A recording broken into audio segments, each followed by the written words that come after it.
मागच्या महिन्यात 27 तारखेला सक्षम गौतम ताटे याची निगृणपणे हत्या करण्यात आली दिवसाढवळ्या.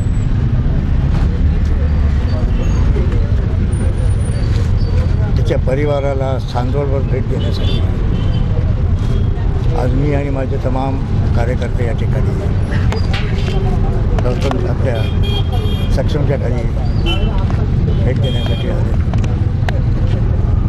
प्रश्न हा निर्माण होतो ते संपूर्ण महाराष्ट्राला शर्मेनं मान खाली लावणारी ही घटना आहे.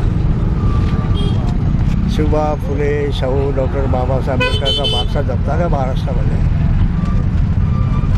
जातीयतेचं भूत काय आमच्या महाराष्ट्राच्या माने उतरत नाही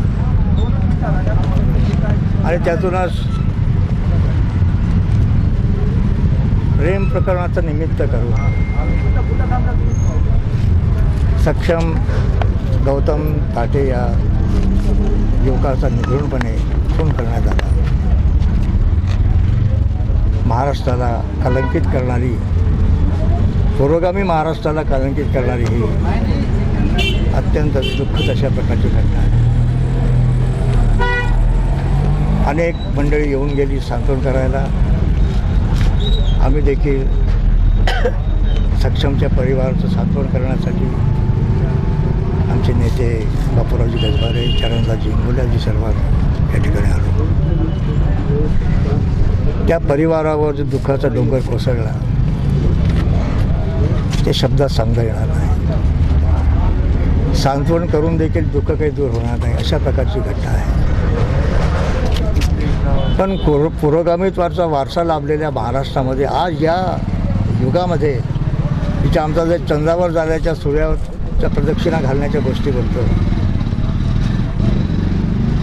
तिथे जातीच्या नावाखाली केवळ एका मुलावर प्रेम झालं, मुलीवर प्रेम झालं म्हणून त्याची निगूढ हत्या केली जाते. यापेक्षा दुर्दैवाची गोष्ट आमच्या महाराष्ट्रासाठी, देशासाठी सुरू आहे. ज्या आचल नावाच्या मुलीसोबत सक्षमची प्रेम प्रकरण होतं आणि दोघांनी लग्न करण्याचा इरादा व्यक्त केला होता.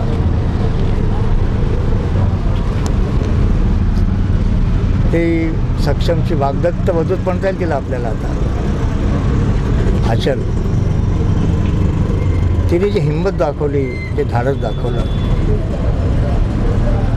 आणि ज्या दोघांनी शपथा आणा घेतल्या होत्या भावी जीवन रंगवण्याचं, भावी जीवन जगण्याचं,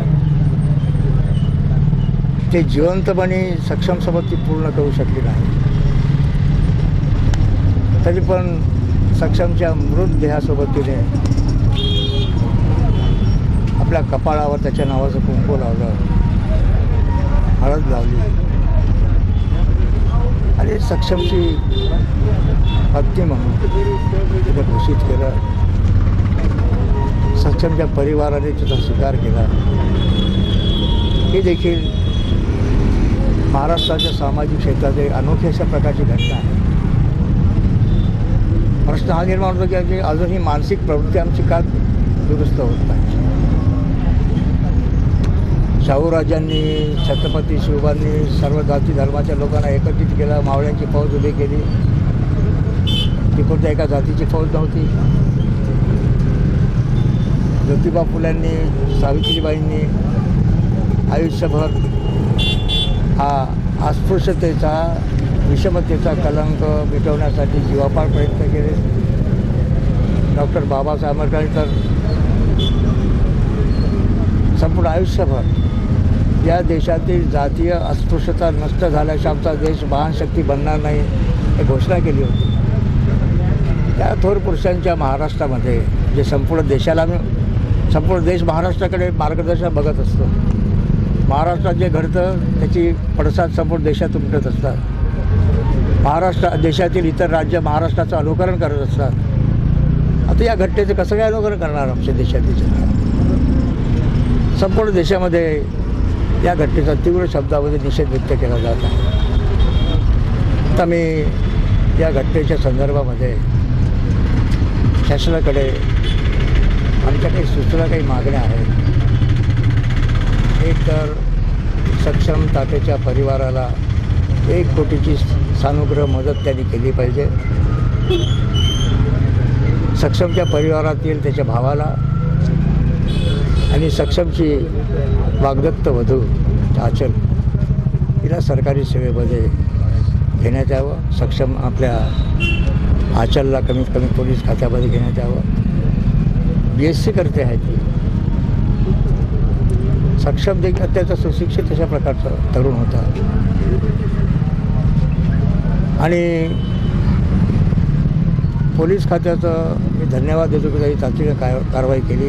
आरोपींना अटक केली. एक आरोपी अद्याप फरार आहे. त्याचा देखील सरकारने पोलिसांनी तपास करावा, त्याला पकडावं. आणि या प्रकरणामध्ये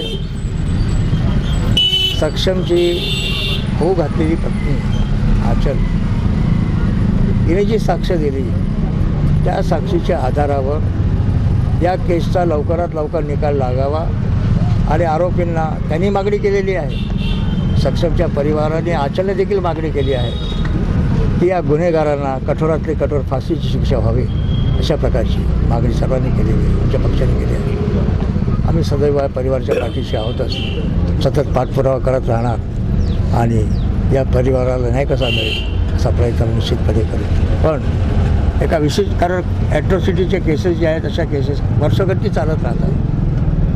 त्यामुळे जलदगती न्यायालयामध्ये या केस चालवण्यात यावी आणि विशिष्ट 6 महिन्याच्या आतमध्ये त्याचा निकाल लागून आरोपींना कठोरातली कठोर शिक्षा व्हावी अशा प्रकारची शासनाकडे. आता महाराष्ट्राचे मुख्यमंत्री गृहमंत्री आहेत, त्यांच्याकडे आमची मागणी आहे. उद्या मुंबईला चाललो आहोत, तेव्हा मुख्यमंत्र्याला भेटू, दोन्ही उपमुख्यमंत्र्यांना भेटू, याचं आम्ही पाठपुरावा करणार आहोत आणि मागणी करणार. धन्यवाद. जय.